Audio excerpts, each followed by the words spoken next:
All right, so let's go ahead and get started. We have already undertaken the challenge of what ground level everyday people do about these problems. We talked about journalism, talked about exposure, we talked about the social gospel and settlement houses and these attempts by people in urban areas to fix the problems that have come from our period 6-zations, right? Urbanization, immigration, industrialization. So we looked at that like from the bottom level up, and a lot of it had to do with simply exposing to society the problems that existed. All right, somebody give me an example of somebody or something that helped expose to society these problems that are present. I'll take any volunteer, any hands that want to contribute to our morning conversation. Thank you. Labor unions, sure, right? They're trying to use strength in numbers to expose working conditions and pay. Absolutely. Vargas, go ahead. Jane Addams. Not tenement housing, settlement housing. Right? That's the opposite, right? Good. Settlement housing via what movement? What movement is she a part of? No. The social gospel. Right? Sure, she's a journalist, yes, and she writes a lot, yes, but it's all via this social gospel of our duty, religiously speaking, is to support those who need supporting, specifically in urban settings. Good. Right, we looked at that a little bit like the Third Great Awakening. Okay, who else and what else? There's a bunch of other books and people we should note from the bottom level up before today we go top down. Other books or people or journalists, yes. How the Other Half Lives. Absolutely, that's what it's exposing, tenement housing. Author of How the Other Half Lives from the bonus points? Come on, it hasn't been that long. It's okay, just try it. Jacob, spell it for me then. R-I-I-S, Jacob Rees. Yes. Jacob Rees, good. How the Other Half Lives. What other publications and journalists should we note? Go ahead. The Jungle. Who wrote that? Because when you see it on DDQ, it might not say The Jungle. It might have the author's name. These things matter. Come on, y'all are pathetic right now.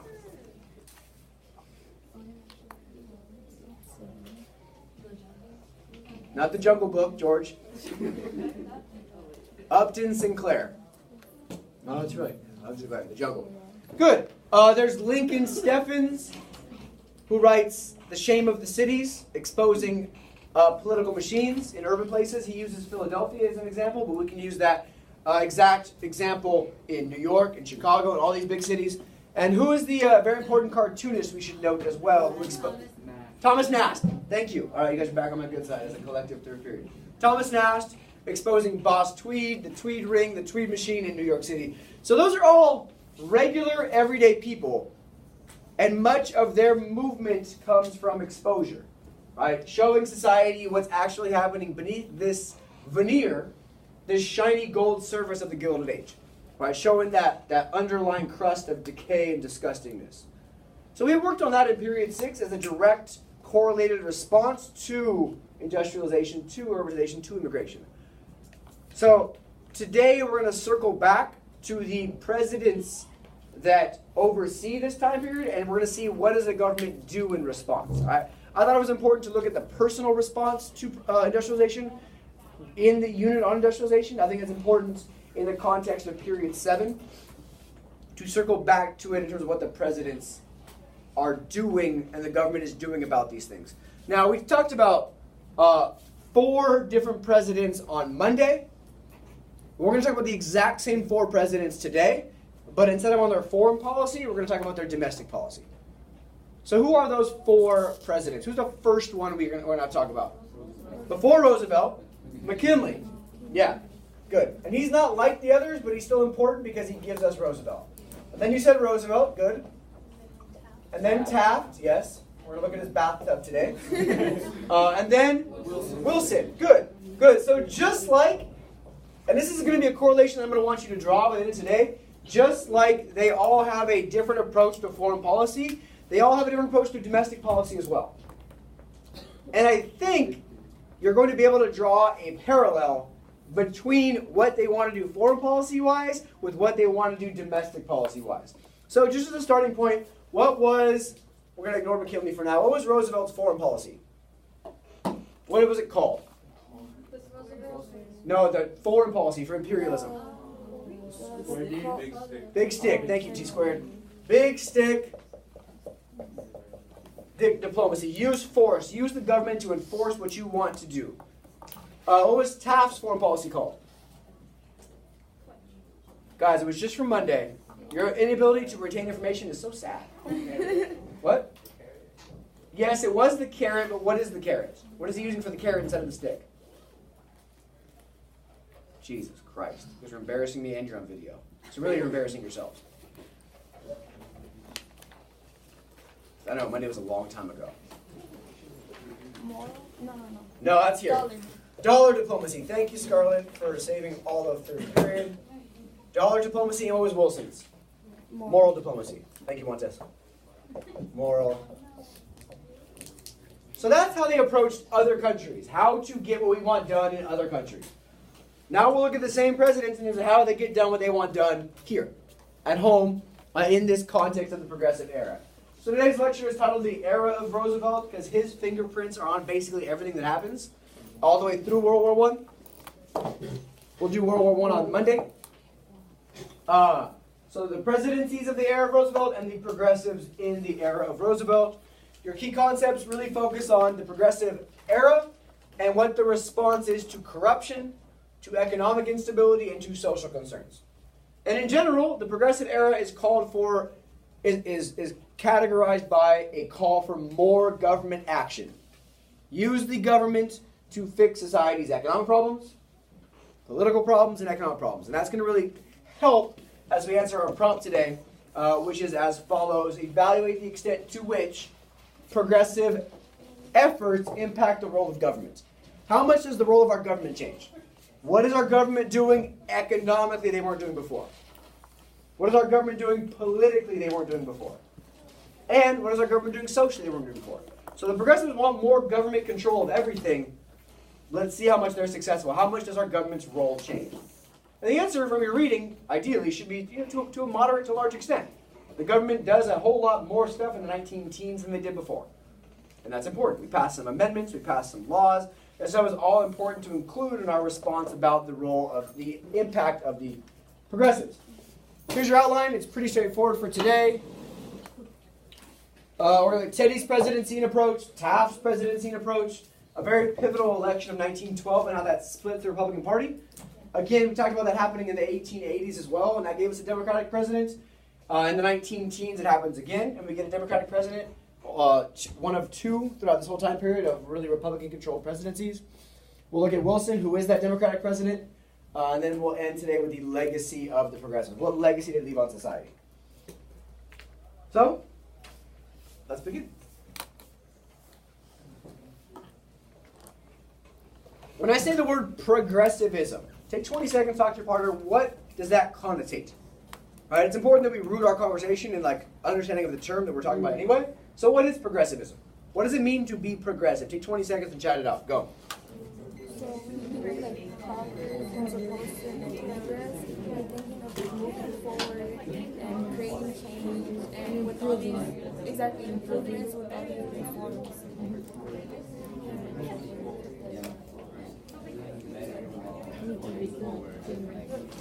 I'm out of 5. All right, time's up. Do progressives exist today? Yeah. Think about it. All right, what does that word entail? George, what does it mean to be progressive? To move forward? Okay, how?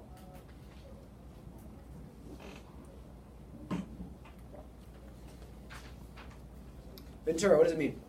It's like improve over time. Well, hurry up. To improve over time. To improve what? Like improve yourself. That's deep. Aren't we all progressive? Fair. Some of us. Everything. Ooh, improve ourselves and then also at the same time It's improve improve everything. society. It's improve Good. issues that are going on. To improve issues, to try to fix issues of society, absolutely. You're there. So when we talk about the progressive era, however, 1890s to about 1920. Some historians categorize it by different end dates. We're going to pick 1920. I think you'll see why at the end. In this era of capital P progressivism, it's an official title, they're trying to address the change that was brought about by industrialization. Right? It's that straightforward. It's that simple. And it's important that we note that progressivism isn't a democratic move, isn't a Republican move, isn't a populist move, isn't a socialist move.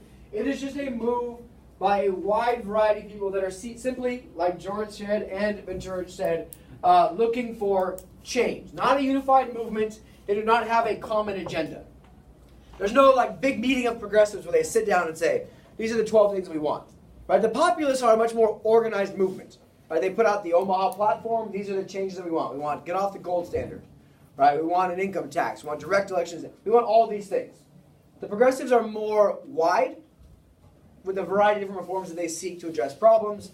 And again, some of their asks, some of their requests involve things like women's rights, similar to period four's reform movements, temperance of alcohol, similar to period four's reform movements, but then some new ones, prostitution, poverty, especially in urban areas, child labor, worker safety, and then this is more of a new one that is not quite as present in period four for the reform movements from the Second Awakening, political corruption.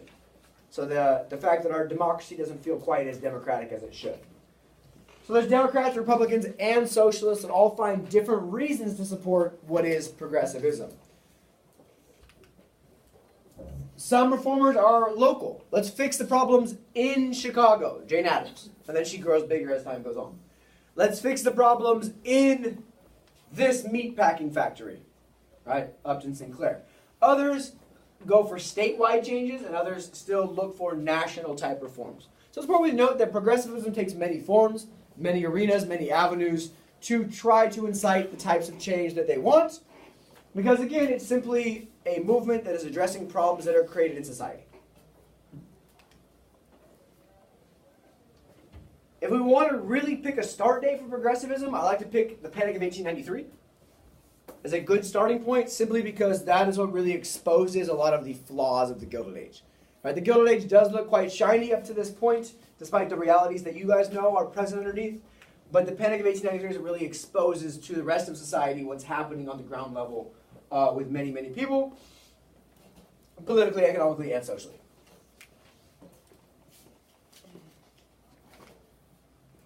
Some historians look at World War I as the end of progressivism, but I can't do that for you guys because, in my opinion, a lot of the important actions that come out of the progressive era, specifically women's right to vote and the abolition of alcohol, those two things are passed via amendment after World War I.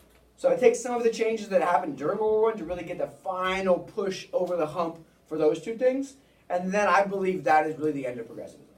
And like we talked about in period 6, right, the progressive era only ends because they're successful.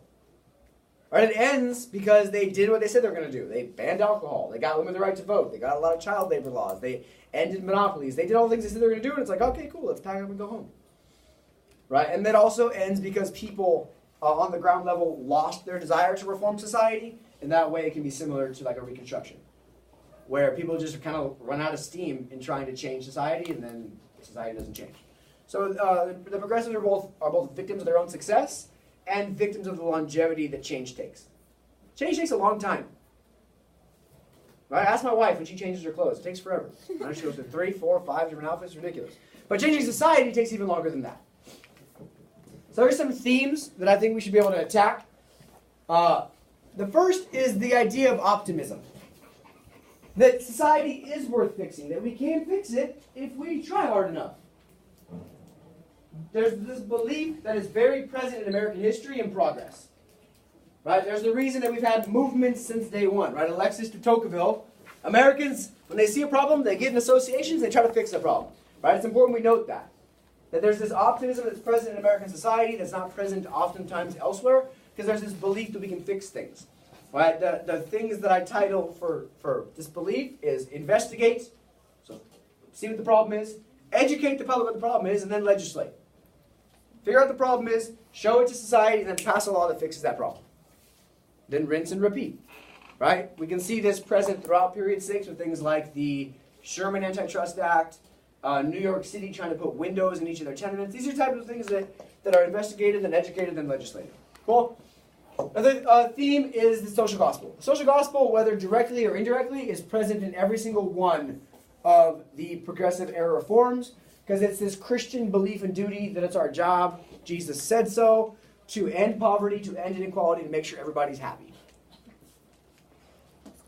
This heaven on earth ideal.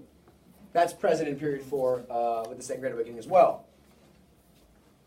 The third theme is that if you change people's environments, you change them. This is the anti-social Darwinism. Social Darwinism says, like, well, you are where you are, you are where you are, you are where you are because of your own decisions, your own skills, your own beliefs. To change your environment will be to change evolution, and that's bad for society. The progressives are very opposite to this in saying, like, if you take somebody who's had no opportunities and you give them education and an opportunity, they will better themselves. So that's the opposite of leave alone social Darwinism evolution. Fix people's surroundings, fix people's opportunities, fix people's environments, and then chances are they might be able to fix themselves. And if not, we should still be there for them. This desire to humanize what has been a de-skilling and an unhumanization of urbanization and industrialization. And then much of their goals involve the government giving them a hand. Government helping, the government getting involved, the government being the one to, back to that earlier point, legislate. In general, progressivism is led by middle-class people, largely women, who are in this new middle-class society that's not present before. Right? As we talk about the widening income gap, we have a new middle class that's educated, and then that's really what drives a lot of progressive reforms. And unlike the populists, which are a very regional, Midwest, farm-based movement, the progressives impact the entire nation. Cool. So those are the themes that we should note across progressivism. None of this should have necessarily been new to you, but it's important that we refocus our conversation on what's being attacked for today. I'm going to spend 2 slides on non-national progressivism. Locally, we have a lot of problems. Big cities, political problems, social problems, economic problems.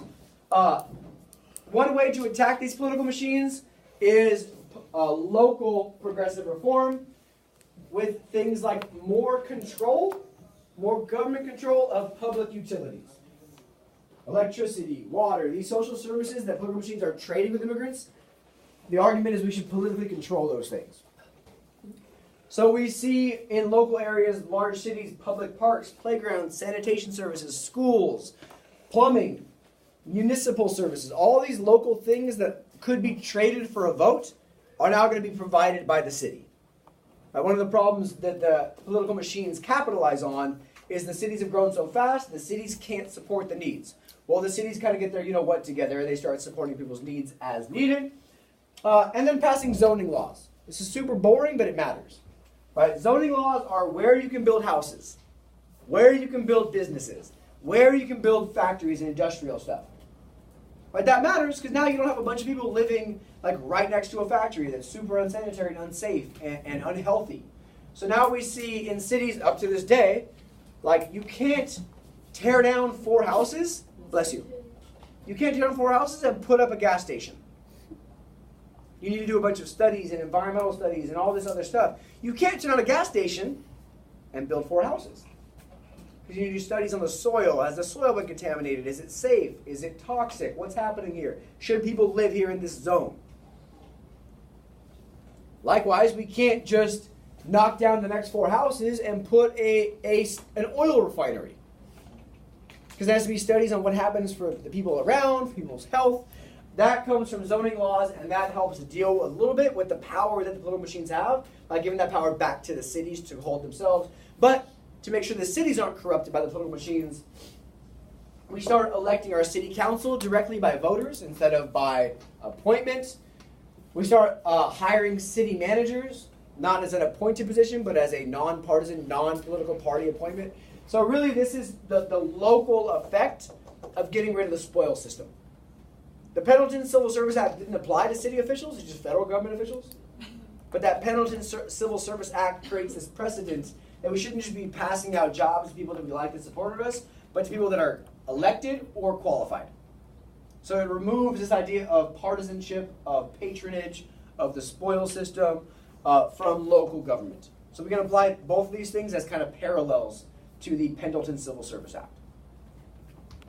A lot of you guys in your short answer question about the end of patronage for period 6's test wrote about that law that was passed. That was all you guys wrote. It's pretty impressive. There was that law that was passed about patronage. Cool. Oh, that law? Didn't know it didn't have a name. So again, it's important to have our specifics dialed in. State-wise, an important reformer that just needs mentioning is Robert La Follette. He's from Wisconsin. He has a good idea. So it's called the Wisconsin idea. Like most things in APUSH, it is appropriately titled. So creative. And again, it's trying to create more democracy in state democracies. Create more democracy in the state political system. Robert La Follette, you can see here, is swinging a big stick as well, and it says for any old trust. So obviously a very anti-monopoly, anti-consolidation approach. And here in Wisconsin originally, and it spreads wider, direct primaries. So the votes to even pick who we're going to vote for in elections. Right? Remember last year or 2 years ago at this time, there was like 17 Republican candidates for president? There was like Rubio and Cruz and Trump, and all. That's the primary. And then you got to pick which one's going to be the candidate. He's saying, like, instead of those people being like nominated, they should just be voted on by the people, right? Increasing democracy in a democracy. He wants, and it ends up happening, creating a more progressive tax system. The more you make, the more you pay. Right? Minimum wage, health insurance, workers' insurance, regulating business. Child labor laws are present in Wisconsin with La Follette as well. And of course, he wants to limit or eliminate monopolies. And back to this important theme of progressivism, the direct election of senators. Right? We shouldn't have a committee pick our senators. The people, especially in the states that don't have a lot of people, are going to benefit more from directly electing their senators. Cool. So that's local reform, state reform. Some of the things that were addressed in period 6 are now being solved. And it's important that we note that because of this, our democracy is one of those themes I keep hitting on the last couple of units. Our democracy is gradually becoming more democratic. Right? We've ended slavery. We have, at least in theory, via the Constitution, given African Americans the right to vote. We are working for direct primaries for senators. So it's important that we note that as time is going on, our democracy is including more people and becoming more direct and therefore more democratic. Cool. Cool. All right. So moving into the presidencies as such, back to this election we talked about last unit. Remember William Jennings Bryan? Let's try this again, like we're actually awake today. Do you guys remember William Jennings Bryan? Yes. What is his famous speech that we looked at in great depth in period 6? Cross of Gold. What else? You awake today? Barely? I feel you. Josh, you alive? Kind of, sort of? Cool. The Cross of Gold speech. So in 1896, remember the big political issue is the gold standard. Are we going to have the gold standard? Are we going to go to bimetallism? What's the deal? And McKinley wins, which is a win for big business, a win for the gold standard, a win for tariffs. McKinley's a big fan of tariffs. And of course, in his first term, we have a huge increase in the tariff. It averaged about 57%. It's called the Dingley tariff. The name is not important. It's just important that we note that McKinley is, of course, in favor and in bed with big business, as you guys remember from period 6 at the very end. So, of course, tariff benefit big business. He helps pass a very high tariff. Big business is happy. As I told you, the very last thing I told you in period 6, he passes the Gold Standard Act of 1900, which reaffirms America's commitment to the gold standard. And under him, because of the Spanish-American War and the Philippine-American War, we have a large increase in American imperialism. So none of these things should be surprising. That was a little surprising. You remember he was kind of anti-Spanish-American War, but he was finally convinced by the USS Maine blowing up and public opinion. But it's important we note that he's not a progressive president. Because is this progressive? Take 20 seconds, talk to your partner. Who do tariffs help and why? And then why would that be yes or no on progressivism? 20 seconds, go.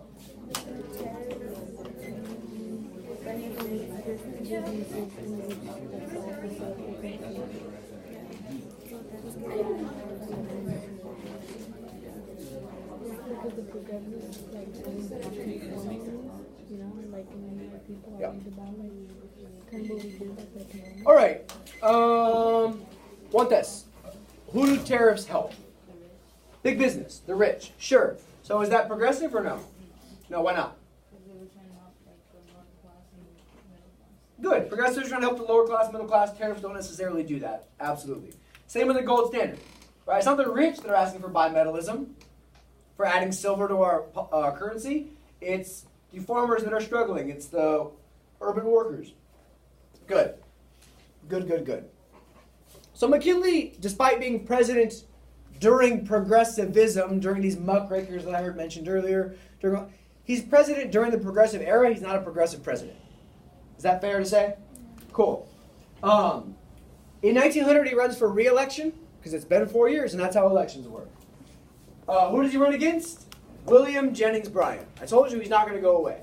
William Jennings Bryan is the less important, less influential Henry Clay of the second semester. Right, at least Henry Clay did stuff. Right? Compromise 1850, Missouri Compromise earlier. He had an American system and whatnot. He was in the Senate forever. Henry Clay was important. William Jennings Bryan is just there for a long time. So but like Clay, he's going to lose a lot of presidential elections. Like 1896, McKinley runs against William Jennings Bryan and a man named Adlai Stevenson. Have you ever heard of Adlai Stevenson? No, they probably lost then. And McKinley this time picks Teddy Roosevelt as his vice presidency running mate. We'll talk about why in a second. Now, instead of the gold standard being the big issue of the election, 1900 is really about imperialism. Whether America is going to be imperialist or not. As you guys remember from 1898, the Spanish-American War, America's really proud of themselves. We feel like we are getting on level with Europe. We got these colonies. We took care of Cuba. They're cool now. They're their own independent country. Right? Platt Amendment says not so much. We got the Philippines. We got Guam. We got Puerto Rico. Life is good. So imperialism is the big issue in the election, and our economy is booming. We finally recovered from the Panic of 1893. So when those types of things are happening and public opinion is happy, of course, not shocking, William McKinley wins very easily in 1900. And now William McKinley will be the president that will bring us into the 20th century until he gets shot. Shortly after the second term begins, McKinley is assassinated by a crazed anarchist, but I told you this on Monday, so this shouldn't surprise anybody. Anybody remember the name of the assassin? It's a tough name. Of course you don't. Because you can remember what freaking dollar diplomacy was. And that's important. Leon Solgov. Right, he's an anarchist, lost his job, Panic of 1893. Life sucks. And when life sucks, he's just going to shoot the president because why the hell not?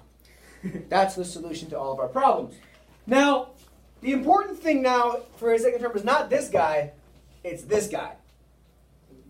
Because he takes over. Let me tell you why, because it's quite hilarious. Now, he's been the governor of New York since 1898, and he gets elected because of his fame from the Spanish-American War. Teddy and the Rough Riders went down to Cuba and kicked Spanish ass. I mean, yes, it's kind of an exaggeration, like most things in American history. But now he's super famous. What an American servant. He quit his job as the Assistant Secretary of the Navy to go fight the Spanish in Cuba. What an American hero. Elect him. So he's the governor of New York, and he's pissing off the New York political machines because he keeps getting involved in their business. Roosevelt is a progressive. He wants to change New York politics. He wants change. He wants progress. Roosevelt is a good guy in that regard. And he's meddling with New York's political corruption. Who's that pissing off? New York's political machines. The New York established political party. He's very reform-minded, change-minded, and the Republicans are like, no, we don't want change. We like things just the way they are. Let's not change anything. So the New York political powers that be figure, here's the solution. If we can get rid of him from New York politics, that'll be great. How are we going to get rid of him? Here's a solution. Let's get him elected vice president. Because that's a useless position. Because that guy has no power and does nothing. And it's quite true. You guys remember from Hamilton? Yes. Tell your sister that John Adams doesn't have a real job. Yes. the vice president is in general a powerless position. Right? They are the tie-breaking vote in the Senate. That's been more important recently than ever before. But the vice president really only has as much power as the president wants to give him. So the New York political elites are thinking, if we can get rid of Roosevelt by promoting him to vice president, everybody wins. And it's a great idea until McKinley gets shot. Where does McKinley get shot? In New York. So, you know, sometimes these things come full circle and bite you right in the ass. So it's almost like he's fired, kicked upstairs. Let's get rid of him by getting him promoted up to vice president out of our hands. The party leaders in New York get him nominated for vice president, and he's a super powerless man. He has no power as vice president until McKinley dies, and now he's the president. So, like most things, when you try that hard to cover up your own corruption or your own lies, you end up getting caught in more lies, and then next thing you know, you're grounded and life is terrible. So, Teddy is now president, and he is much more progressive-minded than is his predecessor, William McKinley. So, we are going to look at his first message to Congress. He's addressing Congress now that he has taken over, and he's got some changes that he would like to see in society. I have Roosevelt's message to Congress from 1901. And he's going to point out some things that he, as president, would like to fix. Some societal problems that need addressing.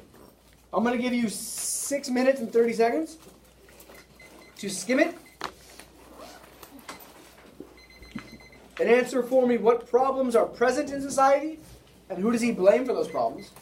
What problems is he going to point out? Who's at fault? Second, what does he think should be done about trusts? Which trusts and why? Which monopolies? Which trusts? Use those words interchangeably. And the last question is, according to him, does he think Congress even has the power to change things as is? 6:30 to read on your own. Please get started.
What are the problems?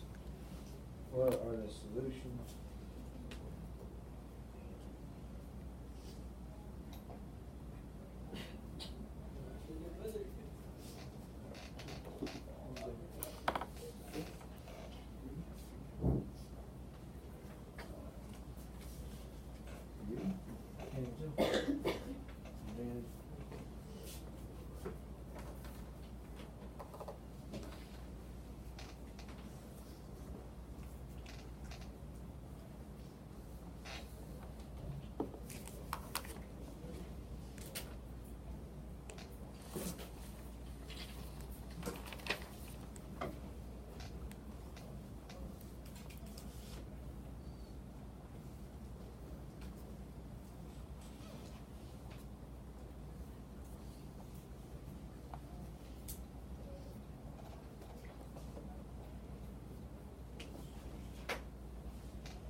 you do yesterday? How'd you play? You both do? Good. Good for you.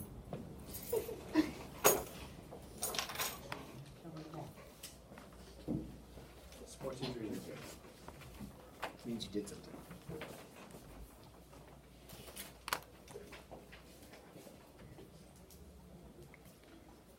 We've got about a minute 45 left. Just get into his address to Congress. How does this change the presidency, right? This is a new approach, obviously.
All right, 10 seconds. Looks like most of you guys are wrapping up, at least with the reading part. That's what I need. So we can have a conversation about what Teddy wants.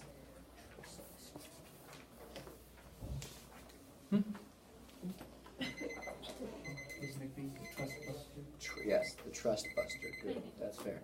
All right. So your questions, your responses to those questions are your own. But I want you to spend just 30 seconds to share with the partner what are some of his main goals as president. A.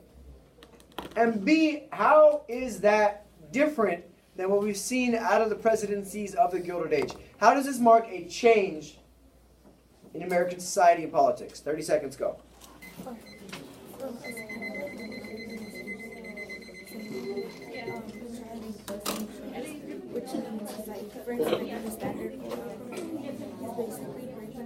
Yes, that's important, right?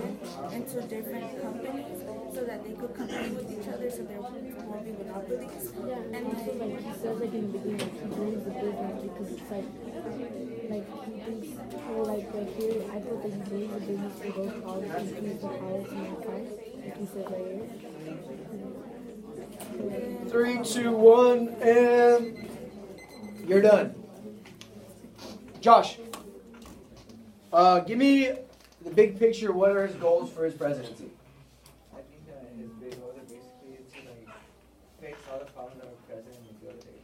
Okay, so fix some Gilded Age problems such as monopolies and trusts. Okay, good. What else, Mr. Vargas?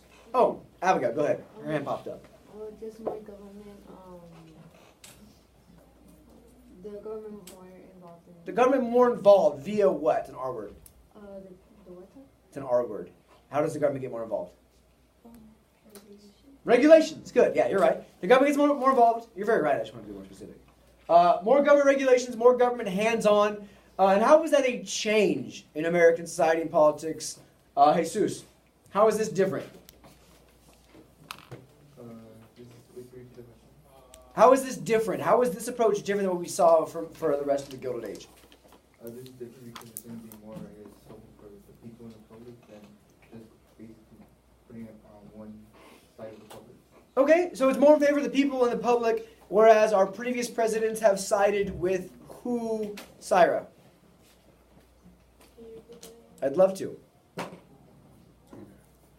This is a change because it demonstrates our government siding with the people and the public to an extent, whereas our previous presidents have sided with who?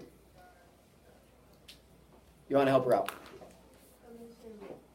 Big business. Yeah, right? Every other strike, every other instance, every other action, stay with me, every other action the government has been siding with big business, right? This approach of laissez-faire economics. Don't regulate the businesses, keep your hands off.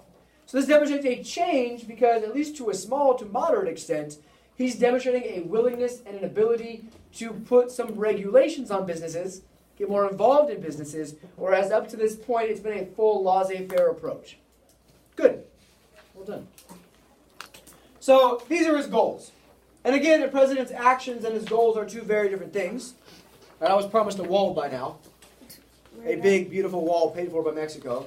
So goals and actions are two very different things. However, his goals, goal one, as you saw in that text, is greater control of corporations, not by the states, but by the federal government.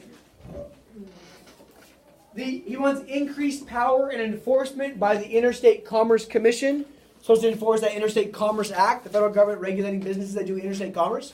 You see that at the very bottom paragraph. Another big goal is, an underreported goal of his, when we look at Roosevelt's legacy, is he wants to conserve natural resources. He spent a lot of time out west as a cowboy, as you guys saw a brief clip of in a video from Monday. He's a big fan of natural resources. He thinks the world is a beautiful place. He thinks it's good for humans to get out and be physical and wild and look at the wilderness and row boats and ride horses and get all crazy. But you can't do that if you got no natural resources. He's a big proponent of extending the merit system instead of the spoil system in civil service. And he wants a very strong, aggressive foreign policy, which we outlined for you on Monday. Big stick diplomacy. Right, Ventura? Yeah. Big stick. Big stick diplomacy. I want to make sure we really get the ST in there. Big stick diplomacy. Right. Good. I just want to make sure we're clear. I don't want to read anything offensive on your GBQs. Good. So those are his goals taking office. And I want to point out, just as an aside, as a side point, I find this incredibly admirable. Not for what he stands for, but for the fact that he's willing to stand for something despite not being elected president. Oftentimes, vice presidents take over and it's like, yeah, I know, nobody wants me here. Y'all didn't vote for me. So I'm going to just kind of keep up what my predecessor was doing. So in this case, I'll just keep up what McKinley's doing, keep the high tariff, right, keep supporting big business. And he's like, no, I don't stand for that. I want change. So I think it's impressive. So his approach, as some of you said in the Do Now, is the square deal. Now tell me, Terry, since you are a math whiz, a borderline genius of sorts, how many sides does a square have? You didn't seem quite sure there. How many? A square has 4 sides. So how many sides should the square deal have? Let's all say it together. How many sides? 4. It has 3. You're all idiots. I know, I'm sorry. So what it implies is in a square, how does it, in a square is one side longer than the other? No. So the idea of getting a square deal is fairness. Equal. Yeah, exactly. So this is a square with 3 sides. I would have called it the equilateral triangle deal. But that doesn't quite have the same ring, and nobody asked me, because I'm old, but not quite that old. Now, the idea was that all groups, whether you are a business owner or a laborer, so he's not necessarily all pro-labor or all pro-business. He just wants equality and fairness and fair treatment for consumers, for farmers, for big business. He wants what's fair. He thought the government's role should make sure that we just get a couple things. Honesty and fairness in government and business. Everything's going to be fair and honest and open and transparent. And more economic chances, more economic opportunities for individuals. So if we make things fair, the government doesn't need to side with one or the other, labor or business. Let's just do what's fair. And this is what gives Teddy that legacy of the trust buster, even though he's not pro-labor necessarily, is that he's just not pro-business. He's pro-fairness, not equality, but pro... Yeah, fairness is a good one. We'll leave it at that. He's not super far one side or the other. He's opposed to radicals from the far left and the far right. He's he represents a very middle-class, middle-of-the-road progressive approach. Let's not go to socialism, but let's also not have this income gap be as crazily wide as it is. Right? Let's not go to communism where the government has control of everything, but let's make sure the government is controlling business to an extent that ensures fairness.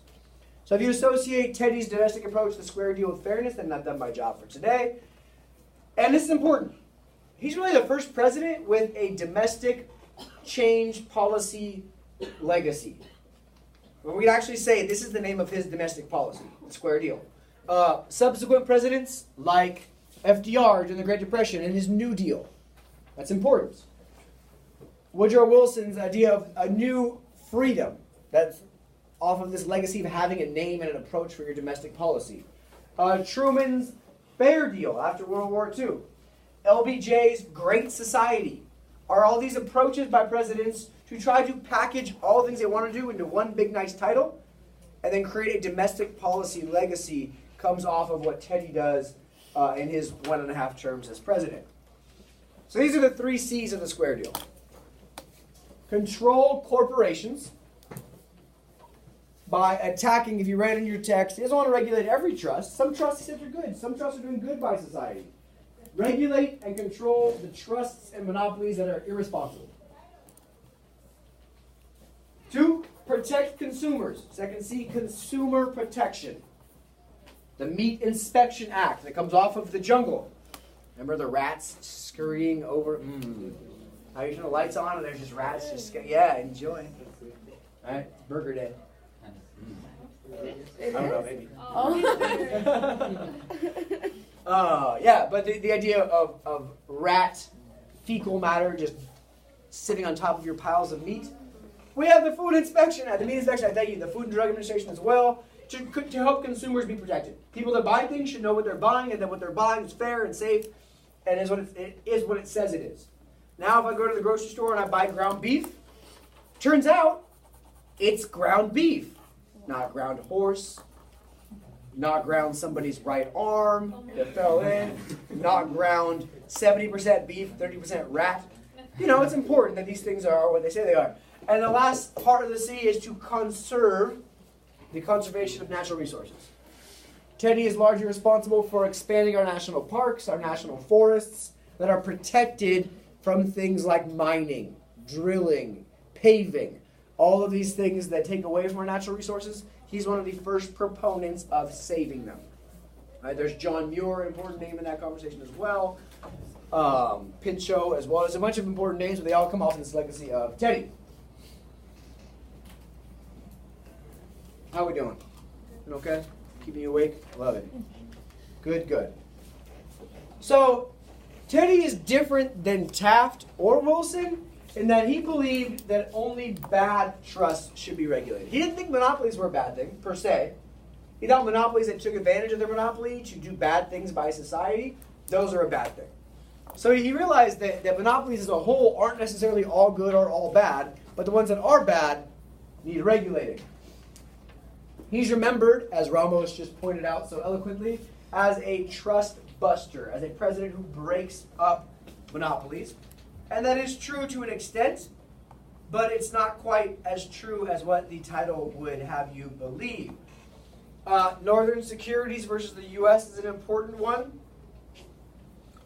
Using the Sherman Antitrust Act against a railroad monopoly that's using a trust and holding companies to secretly have a monopoly. He files a lawsuit. The Supreme Court sides with the U.S., and it's important because it's a monopoly broken up via legal means by the government saying, you and your little railroad monopoly people are violating the Sherman Antitrust Act. We're going to break you up into separate companies to then recreate competition. Because in his mind, the Northern Securities Trust was not doing well by society because they were charging too much for railroad rates. So there's a whole bunch of examples with Standard Oil, with a variety of other trusts and other fields of the government getting more active in regulating bad trusts under Teddy's presidency.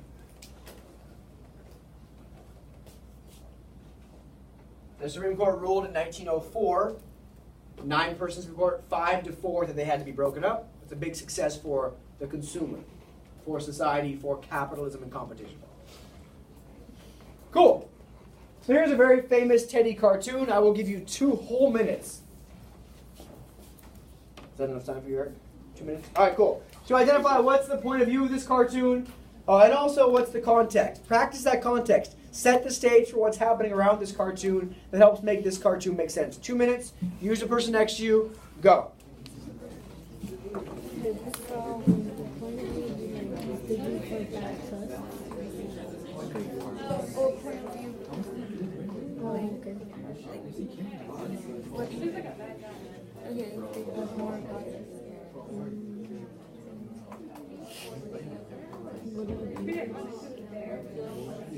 But I was thinking, like, maybe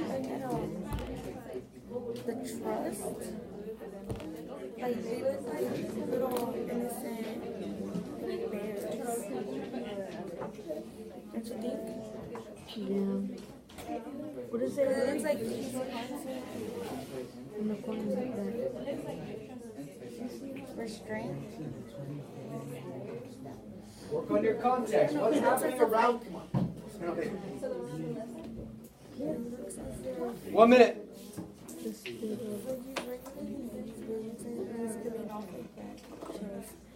Which is kind of giving you a negative connotation.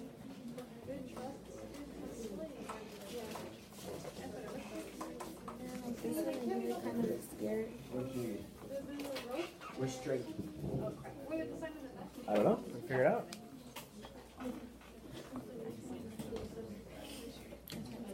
Well, he had said that he had split corporations, right? It was like what else?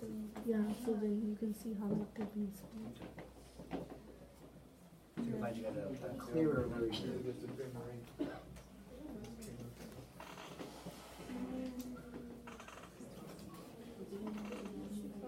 So, what do you think would be the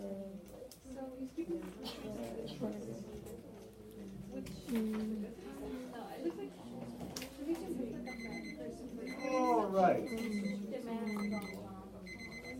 So, what do we see in this cartoon that is worth pointing out? Ms. Vargas, go right ahead. The good trust is tied up in a rope called restraints. Yeah, so even with his actions of hunting the bad trusts, by doing so, you also restrain the good trusts from doing bad things. All right, like if you didn't do your homework and I punched you in the face, you want some? Then wouldn't that restrain all the people that did do their homework from also not doing their homework? Yeah. So that's the idea, is by regulating one bad example, you're also showing to the better examples, hey, don't go down this road. Good. And he's dressed as a hunter, trying, I think, to demonstrate his desire for conservation. He's in the wild. He's restrained the good trust. He's killed the bad trust. And even these little bears seem like they're frightened that they're going to do the right thing. Good. Good. Any questions? Is it anti-Roosevelt? Yeah. Why? Why would it be anti-Roosevelt? See, it's because it's confusing when you have the. Is it? Let's talk about it. I don't know. What? I thought it would make him look like a bad person for having the good trusts in his rope. But Wouldn't that be a good thing anyway? yeah, that's what I thought. So what do we think? Like, how does this portray Roosevelt? Like, take it for what the cartoonist puts on here. Like, how does this portray Roosevelt as a regulator, as a president, as a human? How does this make him look? What do you think? Like a hero? He looks like a hero. Yeah, like, don't read too deeply into this. He's killed the bad trust. He's even controlled the good trust. I think this actually portrays Roosevelt in a good light on purpose by saying, look, guys, I know maybe society's mad he's not regulating every trust, but really he is. By keeping even the good trust in restraint. So it's very pro-Roosevelt. I'm not sure, like, unless we're overthinking it, how we can interpret it differently. Why did you think it was anti-Roosevelt, Marcus? Let's talk. No, let's surface these concerns and figure them out. Because he was grinning and he has a bandana, and usually those are representative of that. Not if you're living in the wilderness. He's not doing a drive-by in a drop-down Cadillac. Yeah, that's a very, that's just how he looks. And of course, this also implies the teddy bear connotation. Ah, that's where teddy bears come from, Teddy Roosevelt. Yeah, uh-huh. Oh. It's the most excited you guys have been all day. I didn't know you guys like teddy bears that much. Oh, good. So. Good. Cool. So this does help us remember his policy towards trust, because you won't forget this image of him killing a bad bear and constraining a good bear of trust. And an important event in both change of government policy towards labor and business and Roosevelt's actual demonstrated actions is in 1902 there's a coal miners' strike in Pennsylvania. The laborers go on strike. Every other strike, who loses? Yeah, the miners, the laborers, the Homestead steel workers, the train, every other strike, Homestead strike, the Great Railroad strike, the Haymarket Riot, every other strike we've talked about, eventually either the state militia or the federal government sends troops and sends those workers back to work, usually at the cost of a few dozen lives. And that sucks. So these people are going on strike. Winter is coming. People use coal to heat their homes. People are super worried. Oh my God, we're going to have no heat. The world's going to end, and they're still on strike. And for the first time, a president steps in not in favor of one side, or this is important. People are like, oh my God, he's a best friend of the laborers. No, he doesn't force either side to win. He forces arbitration, a third party to hear their disputes and decide a settlement in the middle. Again, this lines up with a square deal of fairness. I'm not going to side with one or the other. Let's figure out what's right. What's in the middle? In this case, the United Mine Workers of Pennsylvania are on strike. He steps in. He sends the government. He says, mine owners, you need to be willing to give a little. Your workers are struggling. They have legitimate complaints. You're not even willing to have any sort of compromise. If you're not willing to compromise, I will send the federal army to take over your mine. We will run the mine to make sure that people have heat for winter. By taking an aggressive approach, he forces both sides to come to the negotiation table. Workers are given the raise they want. Check one for workers, that's a big deal. Workers are given the shorter hours they want. Check one for the workers. What did every labor union want? Better pay, less hours, better working conditions. And I'll put in a solid 12 today. I would love to stop at 8 hours. What if I just stopped at 8 hours? I got here at 6:10 today, so what does that put me at? At 2:10, I'm out. It's been 8 hours. Right in the middle of first period, I don't like them anyway. Hope they watch this video. No, but they won't. Prove me wrong, first period. Now, workers are given the raise and the shorter hours. That's check box for the workers times 2. But they are not given a recognition, a formal recognition of their right to be a union and to negotiate as a union. No labor union is going to get that till later. This idea that we have a right to collectively bargain, to come together and negotiate for ourselves as a unit. So the business owners win that one, but they get the raise they wanted and the shorter hours they wanted. That's a big deal. Here's an awesome cartoon that shows me and Kevin Ventura. Is that an arm wrestle? That's not true. Let's go do it right now in front of the whole internet, the whole world to see. Right? But it does demonstrate for the first time in American history, the government didn't side with the workers, they just didn't side with business. Huge turning point.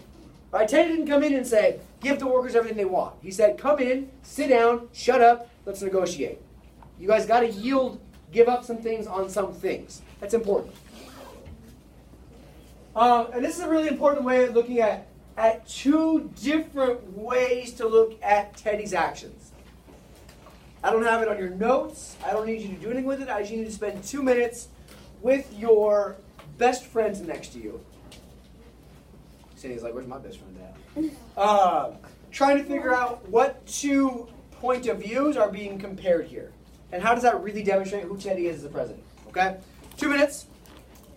Take a quick look. Try to figure out what I'm getting at here. 2 minutes. Time's ticking.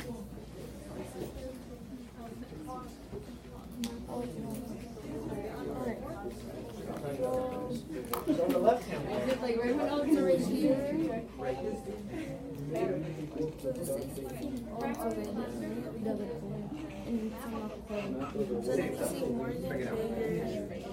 These are like angels. So on the left hand side, like who's in control? And then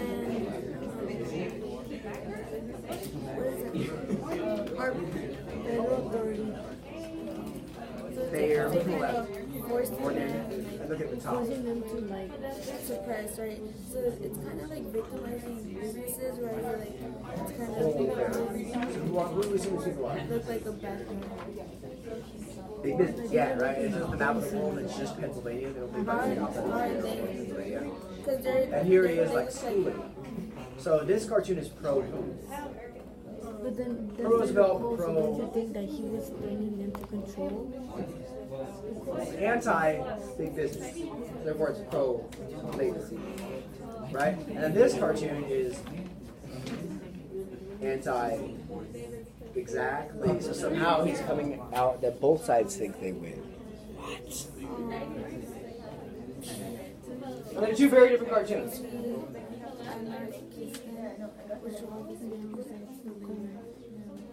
It's a good one. I'm excited about this.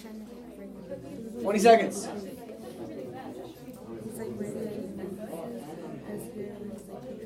So what's the left one? Pro-labor. What's the right one? Anarchism. So he's finding that middle ground.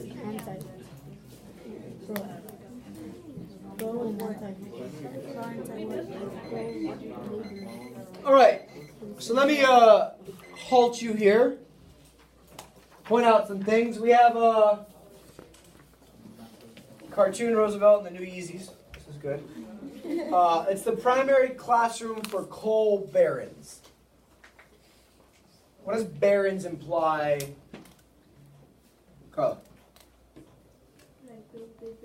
Big business. So he's the teacher, and these coal barons, these coal big business, they are the students, and they are being lectured at by President Roosevelt. Oh, and he's got a big stick. We have the map of the world, and the whole map of the world is just Pennsylvania, implying all they care about. Their whole world is just Pennsylvania, where they're mining their coal. So who does this cartoon make look good? Yeah. Who? Tell me. Roosevelt, right? So who does this cartoon make look bad? Big business. So who would agree with this cartoon? What group of people? Labor. Yeah. So on this side, good job. On this side, this is the pro-labor cartoon that says, look, Roosevelt really told them. Showed them what's up. But remember, one of the worries about labor unions and the idea of striking is it resembles anarchy. People just doing whatever they want, whenever they want, with no control. So in this cartoon, we have this badass man in a flag jumpsuit. Look at those arms. Arm goals. There we go. And he is wrestling a bull. What is the bull titled? Anarchism. Anarchism. So he stopped anarchism. So who would agree with this cartoon? Business. I know. So somehow, because this approach is simply driven in fairness, this square deal, not siding with one or the other, he has managed to make both business happy to an extent, as well as labor happy to an extent. And that's the characterization of his presidency. The solution, for the first time, the federal government acts. I know. For the first time, the federal government acts as a neutral, in the middle, third party, not picking a side arbiter. They act as a third party arbiter rather than, like Johanna said, for the first time, not siding with the owners, not siding with big business. But it's important that we note that they're still not recognized. They're not given formal governmental recognition as a labor union. Big deal. That's a win.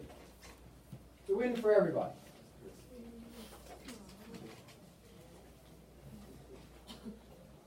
Good, good. So it's important that we note that despite this nice little story, he's not always consistent. He does initiate federal government lawsuits against the Beef Trust, American Tobacco, DuPont, and Standard Oil, and railroads. So that's important. Those are all wins for laborers, for the American people. But he's also, behind closed doors, very reliant in 1904 on big business to get reelected. He's very close with J.P. Morgan, who's the banker of all of these things, as you guys should remember from period 6. And he does allow some monopolistic mergers, some companies to merge or consolidate into a monopoly because he deems them as good for society. So anytime I tell you this guy's going to he's going to regulate good trusts, bad trusts, and leave good trusts alone, who decides good? Who decides what good is? So that's why some of the gray area comes in that he does side with big business a lot later in his presidency because he deems them as good. The Roosevelt administration busts or breaks up 25 different trusts in 7 years, which is impressive given the previous 30 years the number was approximately 0. So it is important that he does. However, Taft, the next 4 years, he breaks up 43. So how much of that is Taft being more active? Or how much of that is just the precedent that is established by Roosevelt being acted on more aggressively later? Depends on how you interpret it. Here's a little more anti-Roosevelt cartoon.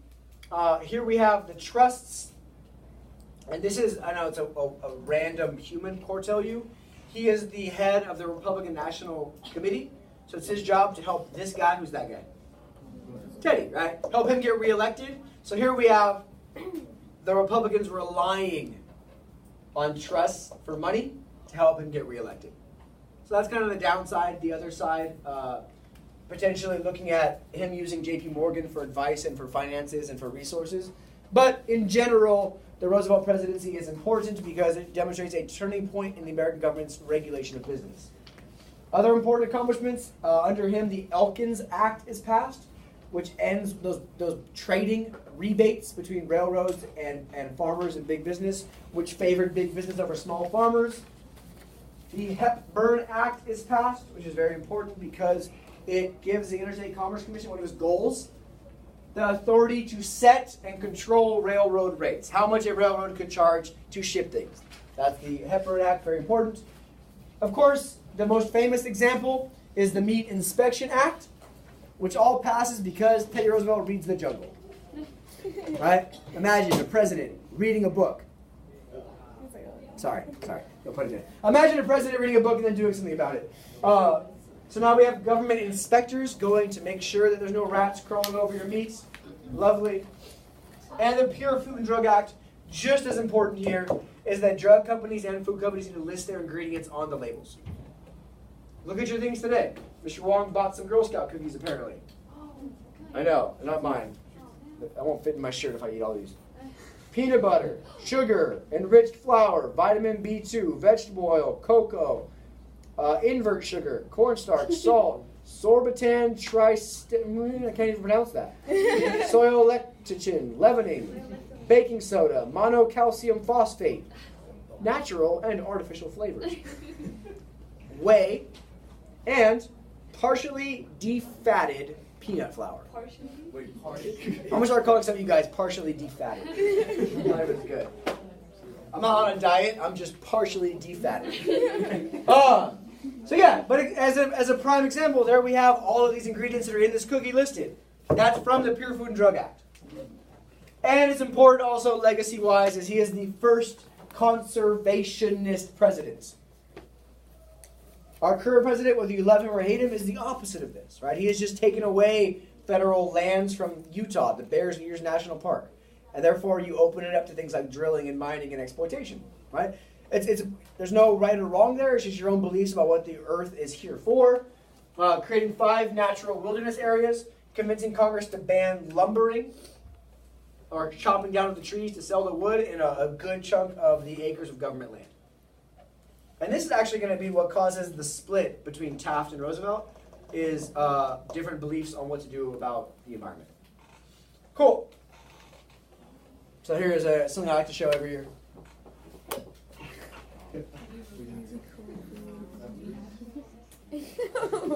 So, you may be cool, Terry, and I think you're pretty cool.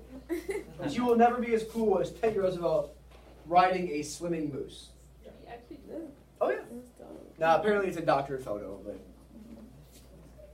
we'll believe it. And here is my Teddy Roosevelt duck. It was gifted to me by a student last year. I do take bribes in history nerd gifts. So here's my Teddy Duxabelt. He's got his famous goggles and his famous outdoor suit thing, and he is, in fact, a duck. I know. I also have a Aberquack Lincoln here as well with his famous top hat. He's only missing the hole in the back of the head. Now, because then he would sink, Never mind. So Teddy promises early in the game not to run for a third term. He was eligible. He'd only been elected once, right? He was vice president. McKinley took a couple bullets to the chest. He promises not to run for a third term. And later he regrets that. He's like, son of a bitch. I hate making promises that I then want to change, right? It's like me in scheduling boot camp. I'm always like, yeah, boot camp was Saturday. Then I'm like, God, I wake up Saturday morning. I'm like, why did I do that? But then I get here and it's all good. Anyway, he basically handpicks his vice president, William Howard Taft, as the nominee for president. And with his blessing, because everyone loves Teddy, Teddy says, pick this guy. What do? They pick that guy. Life is good. And Taft has served under Roosevelt. Taft looks like he's going to just keep on carrying on Teddy's legacy. And as you can see, Taft wins by over 1.2 million votes, wins by a wide margin. Who does he beat? William Jennings Bryan. Give up, bro. Pack your stuff. Go home and sleep on a cross of gold. Also present in the election is Eugene Debs. Remember him from the labor union movement, running as a socialist candidate. And a man named Chafin as a prohibition anti-alcohol candidate. And they do really well in Electoral College. They do really, really well, right? It looks a little bit like Kevin Ventura's test scores. I know.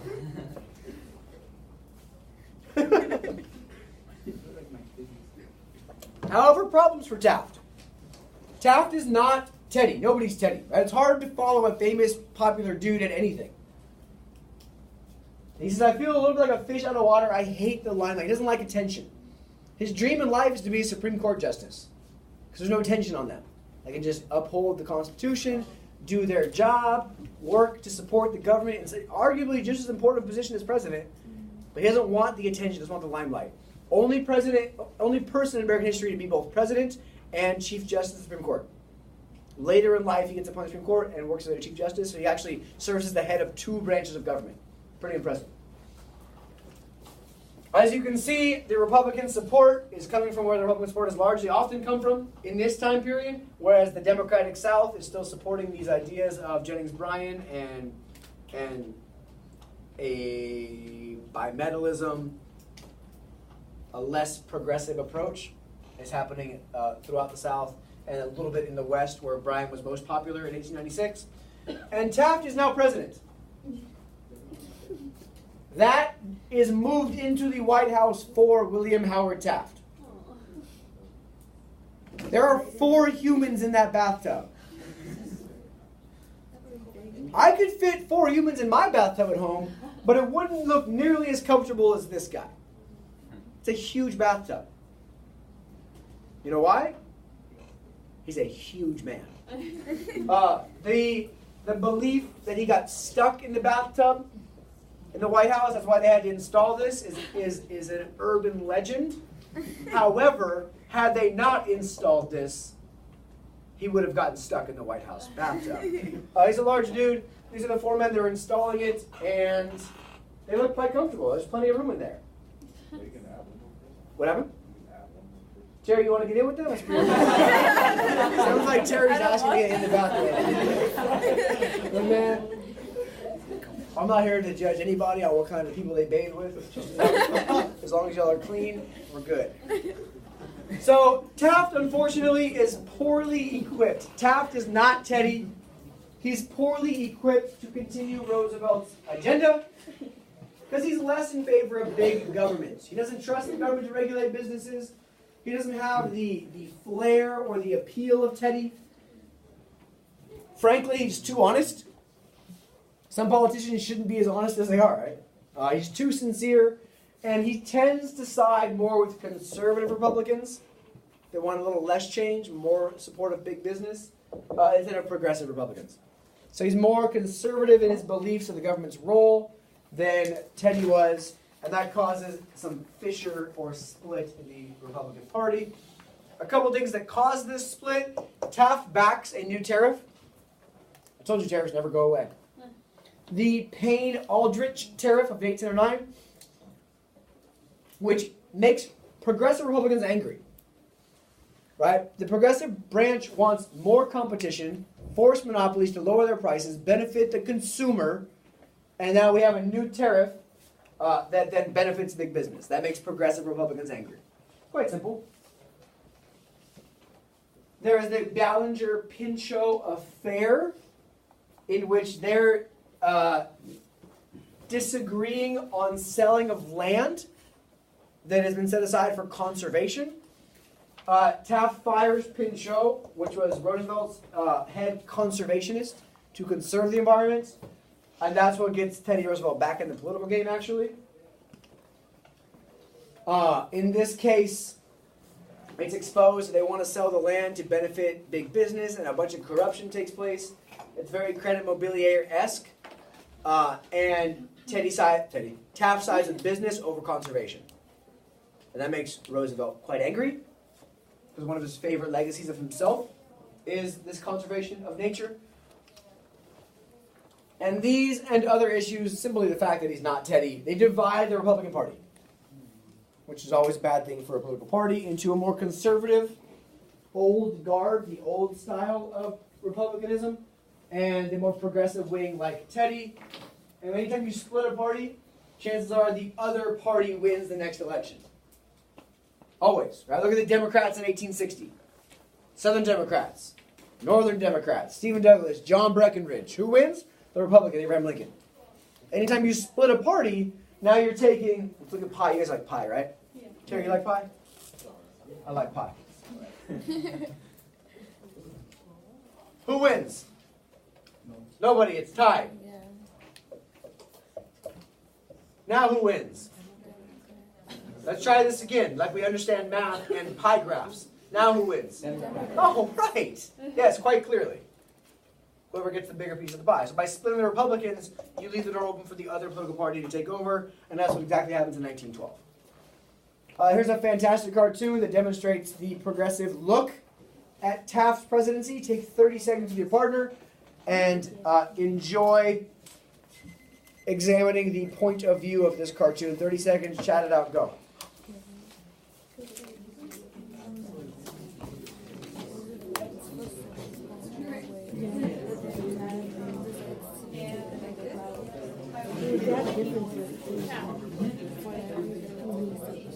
What? Is that saying Roosevelt's policy?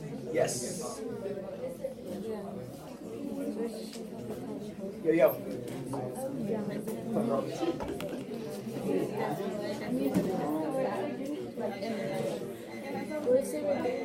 Eric, pass that.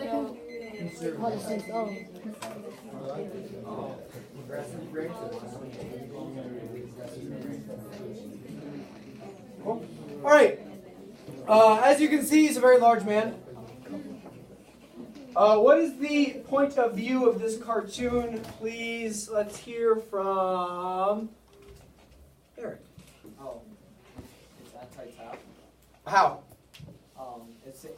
First of all, it's saying in Teddy's footsteps, sure, but going the wrong way. Okay, sure. So he's following Teddy's footsteps, but backwards. Backwards, right? Yes, so this is all the progress Teddy made. Roosevelt's policies, and here he is. Sure, I'll follow his footsteps back to where we started.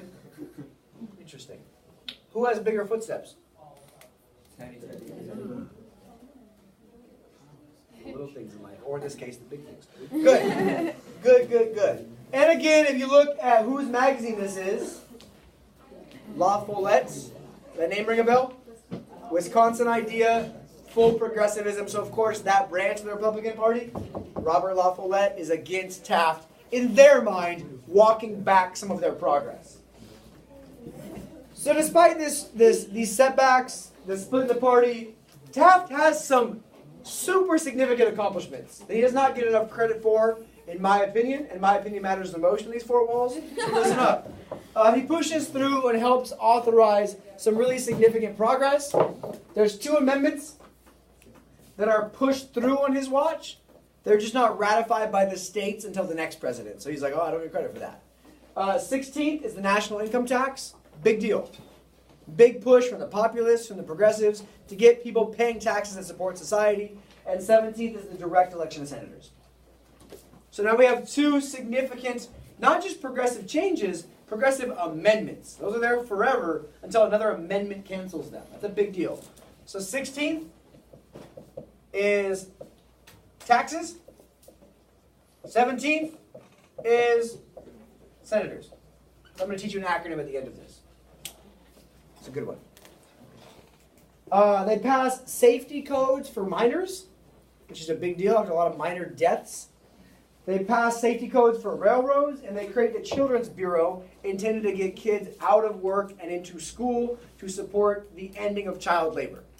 So in 4 years, and you guys saw he busts 43 different monopolies or trusts. He gets the 16th Amendment and 17th Amendment passed and written, which is not ratified yet, and a bunch of other important stuff. That matters, right? That should be included in his legacy, despite the fact that he does cause a split in the Republican Party and he is large. So all the work to create these amendments is done under Taft, but neither is ratified or approved by the states while he's president. And it's important that we note that the 16th and 17th are both vindication or a large success for the now dead populists who were asking for those things in their Omaha platform in 1892 and 1896. That's notable. But I told you when we talk about the populists, their legacy is more so that what they wanted changed later. But it's important that they start that ball rolling. They start the conversation about direct election of senators and income tax. So 1912, Teddy Roosevelt decides he wants to run for president again. He's back. He says, I want the Republican nomination. Republicans need me back to continue my legacy. Taft just ruined it. He's mad mostly about losing these conservationist policies. He's mad mostly about the fact that Taft is walking back his support for the forest and the national parks. But the conservative Republicans in that branch of the party said, no, it's dangerous. We don't really want you. Not because we don't like you, but we don't think you can win. And people will be confused. You're running again. It's complicated. Let's just stick with what we know. Let's just pick Taft. So they pick Taft over him as the Republican candidate, as the pick by the Republicans to run for president. So Teddy Roosevelt is basically responsible for splitting the Republicans into Republicans and the Progressive Party. They start a whole new party to run him for president. But now you have this situation. So now you have the conservative Republicans over here, and you have what's now called the Bull Moose Party. I know. You know why? Teddy's making a campaign speech to run for president, and he is shot by an assassin, by a would-be assassin. Thank God he has an hour and a half or 2 hour speech in his pocket. The bullet is stopped by the speech so that it slows the bullet down. He doesn't die. He gives the speech anyway. Yeah, next time you guys can't do your homework, remember 10 years old gave a campaign speech after getting shot in the chest. No. You can't even get off freaking YouTube. Now, the only reason I put my videos on YouTube is just so Adrian watches them instead of whatever else he watches. Now, he's shot in a campaign speech, and he's asked, like, shouldn't you drop out of the race? You were shot. He's like, no, I feel as strong and as healthy as a bull moose. What's a bull moose, you might ask? That's not a bull moose. That's a bull moose. It's a big-ass animal. So yes, it's called the Bull Moose Party after Teddy's claim that he feels as strong and as healthy as a bull moose. But the problem is the Republican Party is not as strong, nor is it as healthy as a bull moose.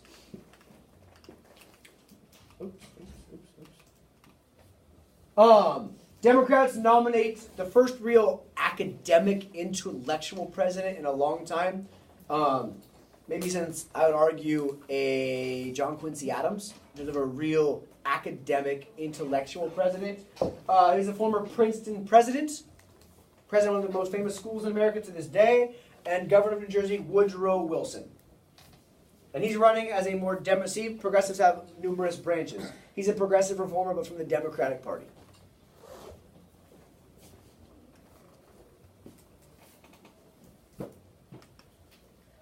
This is fantastic. Here we have in 1908. What's William Howard Taft? What's the nickname for William? Bill. Bill. So here's Teddy giving Taft the nomination. There you are, Bill. You can be the next president. 4 years later. Give it back. Teddy Roosevelt, the original Indian giver. Now, yeah, so here he is looking more like a bandit and saying, give me the presidency back. Give me the Republican nomination back. So it's a good way to look at Teddy leaving the presidency. Saying, I'm going to walk away. And be like, I shouldn't have walked away. I want back. So here we have the 5 candidates of 1912. Taft, who, as you can see, is a large man who is lacking. He's lacking in the neck department. He's a little short-eyed neck. We got Teddy running as the progressive. We got Wilson as a Democrat who just looks like a professor. Just looks nerdy. Eugene Debs, who obviously is a socialist because nobody would hire that guy with that face as is. He must be And then Chafin, who is looking for prohibition, even though he looks like he just drank 6 cups of whiskey. 1912, because of the split in the Democratic Party, William Howard Taft wins 2 states.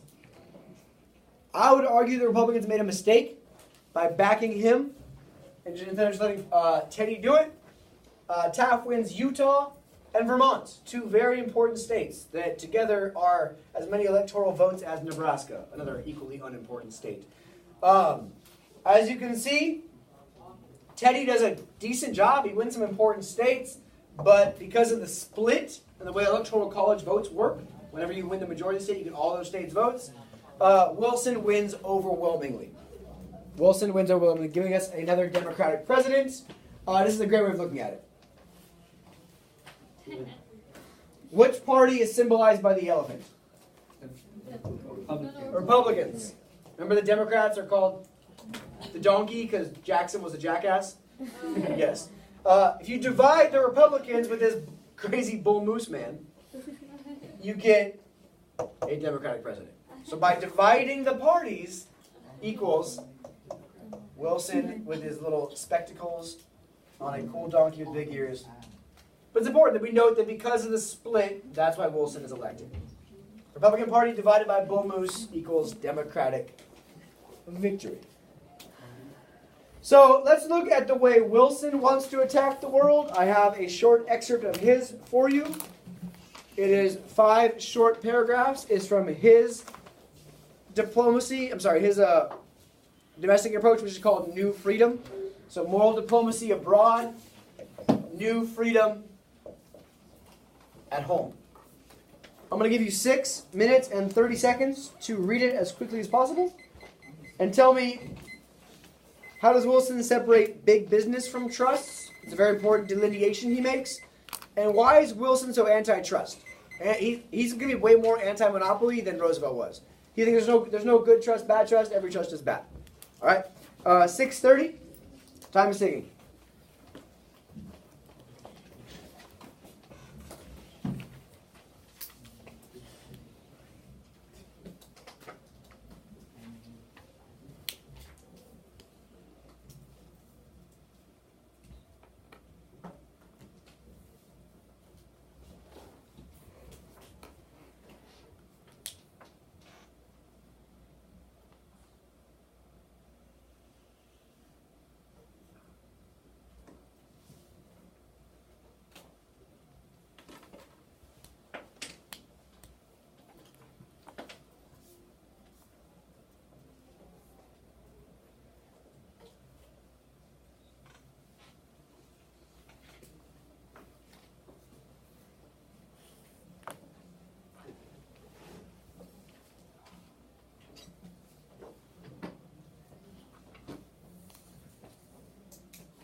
3 minutes or so left. What is Wilson's approach to domestic policy? How is it similar to Roosevelt? How is it different? What does he want to do with the country?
We have about 90 seconds left. Get yourself done. We are almost done.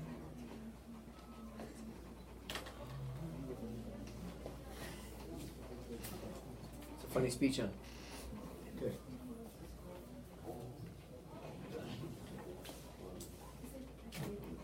Will you be taking out this?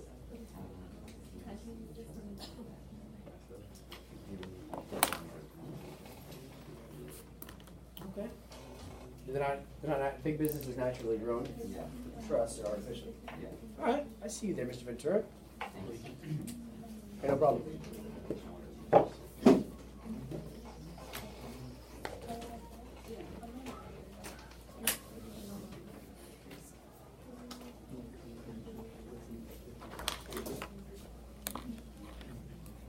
All right, take the next 20 seconds with your partner, please, and break down what you believe his approach to government is going to be, domestic policy-wise.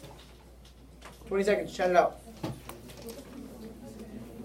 Saying that once there's no like regulations for businesses, and now like right here, it's saying that the thing with like he thinks that they're not insufficient because they're getting rid of trust. There's no competition, and then like people like need to. What you're saying? All right. Let me hear from Hector. I haven't heard much from you today. What is Wilson's approach to society, to governing, to domestic at-home policy? What's he all about?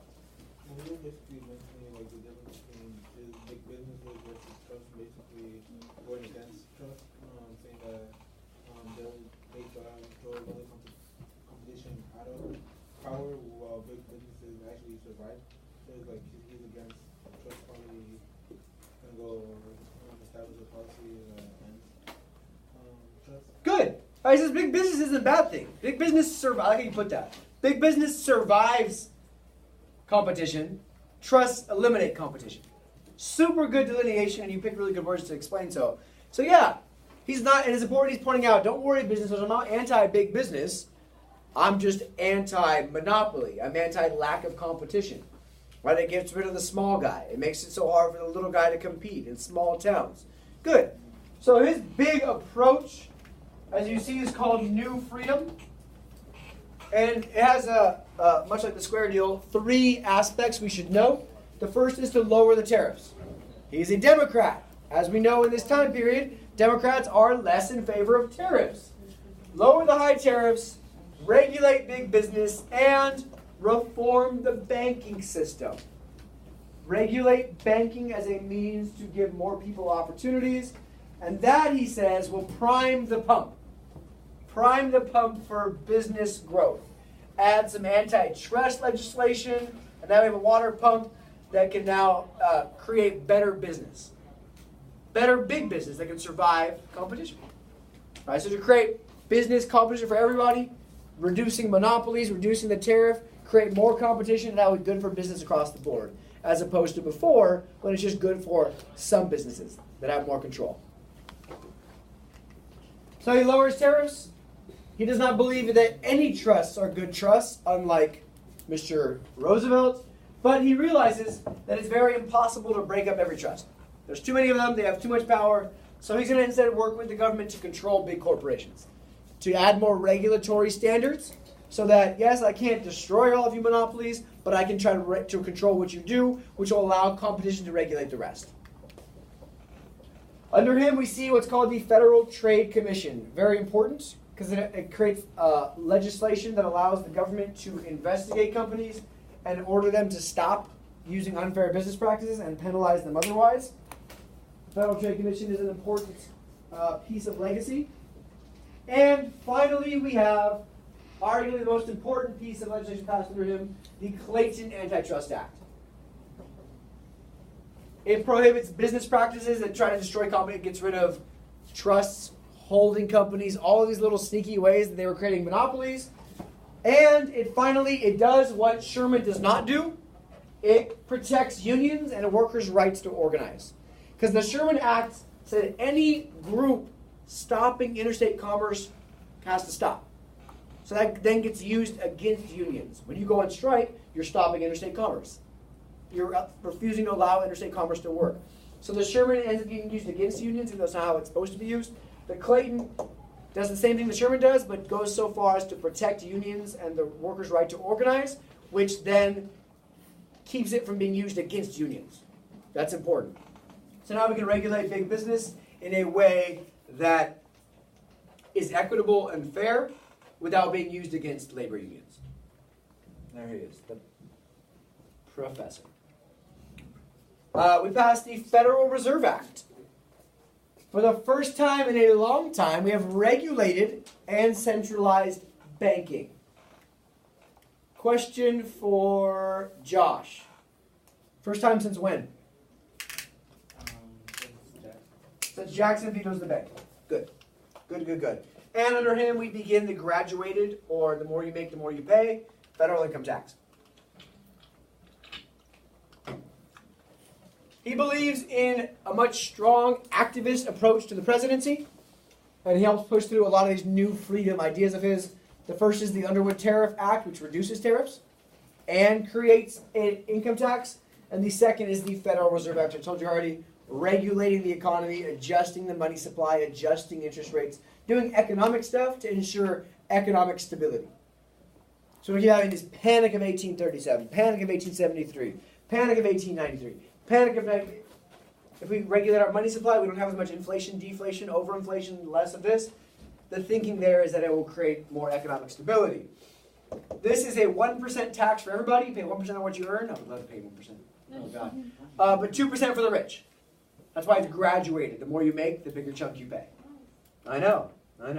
And we finally have the first efficient national banking system since Jackson killed the bank in 1832. So we go like 80, I'm not good at math, guys, 81 years? 81 years without any national banking system, and now we have one back. A downside of Wilson is he is a flaming racist. Ramos came in this morning, and he's like, I hate Wilson, he's a racist. I'm like, well, yes, welcome to American history and presidents. Excellent. He allows for the resegregation of federal office buildings. He discourages and almost refuses to hire African Americans from federal jobs, even if qualified under the Pendleton Civil Service Reform Act. He heaps quite high praise on what was the Confederacy and the KKK. And this awesome video, not awesome, The Birth of a Nation is a silent film put out that highlights the KKK as savers of the South that have redeemed the South from this terrible Negro rule, is the way it's phrased, becomes the first ever movie shown at the White House. You can't take that back. The first ever movie shown at the White House is Birth of a Nation, D.W. Griffith's, which, as you can see, even in the cover, shows a KKK member with a flaming cross, the fiery cross of the Ku Klux Klan. And that comes off of a book from Thomas Dixon, an author. The book is titled The Klansman.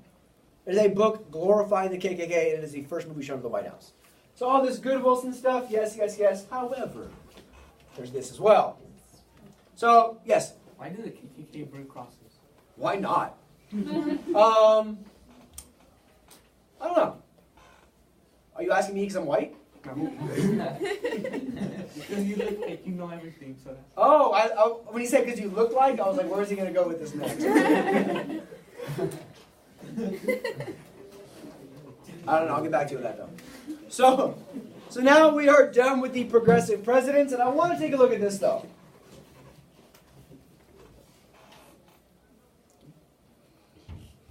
Look at the chart. What does progressivism do to the federal government?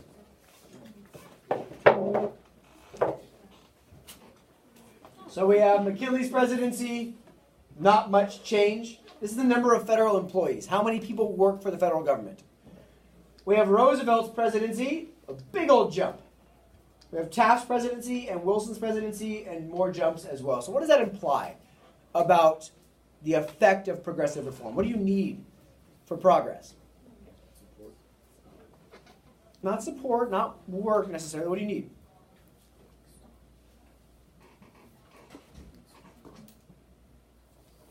What do all these new agencies and commissions and law, what does that need? What does that require? Employees. And if we're going to have all these new commissions that regulate this, and this new act, who's going to enforce that act? So anytime you have the passing of new laws that regulate things, you need people to work in these agencies. So one could say an upside or a downside, depending on how you interpret the role of the government. If you're in favor of states' rights in a small, unactive federal government, that's your prerogative. This is a downside. If you're in favor of a large, active, involved, regulatory federal government, this is an upside. Because now there's all these more people working in the federal government. In theory, they're all qualified as well because they're passing these tests because of the Pendleton Act. So one of the legacies of the progressive era is we create a much more regulatory involved federal government with more employees and a bigger burden, so to speak, on society. So to refresh the important ones you should know, the Interstate Commerce Commission to regulate railroads, the Elkins Act to regulate railroads, no special rates for your friends, fairness, fairness, fairness, competition. The Hepburn Act as well, no free passes, no bribery. The Meat Inspection Act and the Pure Food and Drug Act all take place under Teddy. We have the Clayton Antitrust Act, which is super important in terms of regulating big business. The Federal Trade Commission to enforce all these things. That involves people. Under Wilson, the Federal Reserve System, organizing the banking system for the first time. And we now have a federal income tax. Who's going to collect that tax? Federal employees. Who's going to regulate and use this tax and apply this tax to society? Federal government. So it's important that we note that these are all things that society needed, in my opinion, just an opinion. I don't prefer to eat rat shit in my meat. Personal preference. However, these all require a bigger, stronger federal government, and those that want a strict interpretation aren't necessarily going to enjoy these things. So the last piece that we have to understand is these constitutional amendments, right? 13, 14, and 15 are our Civil War Reconstruction Amendments, ending slavery, giving citizenship, voting rights. And now our next four are also just as important. 16, taxes. 17, direct election of senators. With it, a more people-driven government. Initiatives, referendums, recalls, remember those in period 6. That now, if you have enough people that sign an election, you can sign a ballot, enough signatures on a petition, you can force an election on any issue you want. More democracy. Referendums. Recalls, you can vote somebody out of office. Not the president, but California's governor got voted out of office. Gray Davis. The 18th, we're going to cover that right at the start of the 1920s, but it's a progressive amendment because it comes off of what they wanted. We prohibit alcohol. No more alcohol. And the 19th, women finally get the right to vote. One of the reasons it takes forever for them to get the right to vote is men are afraid that if we let them vote, they're going to abolish alcohol. Because they get the downside of alcoholism. So once that happens anyway, it's like, well, at this point, might as well just let them vote. So 18th is alcohol, and 19th is women voting. So, fun story. Teddy Roosevelt is an avid wrestler. When foreign dignitaries like the representative from Japan and other Asian nations come to America, he likes to challenge them in the White House to a wrestling match. True story. Right? He gets into judo competitions. He gets into other physical... He's a man who believes in physical exertion of strength. He grew up with terrible asthma and in really bad, sickly, broken down shape. And he betters himself through physical activity, through action, through betterment, through work, through progress. And now he's very proud of the fact that he is in very, very good shape man. Can you imagine, though, our president now getting in a wrestling match with, the president of France? I mean, imagine. This is happening in the White House. This guy's wrestling foreign dignitaries. So the acronym that will help you remember these amendments, Teddy sucks at wrestling. Oh. Teddy sucks at wrestling, taxes, senators, alcohol, women. I came with that at a boot camp last year when the kids were having a really hard time remembering which one was which. So now, 16, 17, 18, 19 are progressive amendments. Teddy sucks at wrestling. It's great though, you won't forget. Taxes, senators, alcohol, women. Teddy sucks at wrestling. Remember that? The guy that died in the tub? Yep, no, that's Taft, the next guy. He didn't die, Jesus Christ. I mean, he dies eventually. So this is a nice one, a nice cartoon that demonstrates progressivism as a whole approach in terms of it's not liberal, it's not conservative, it's just a variety of things I tend to do to fix society. And with that, I'm going to have you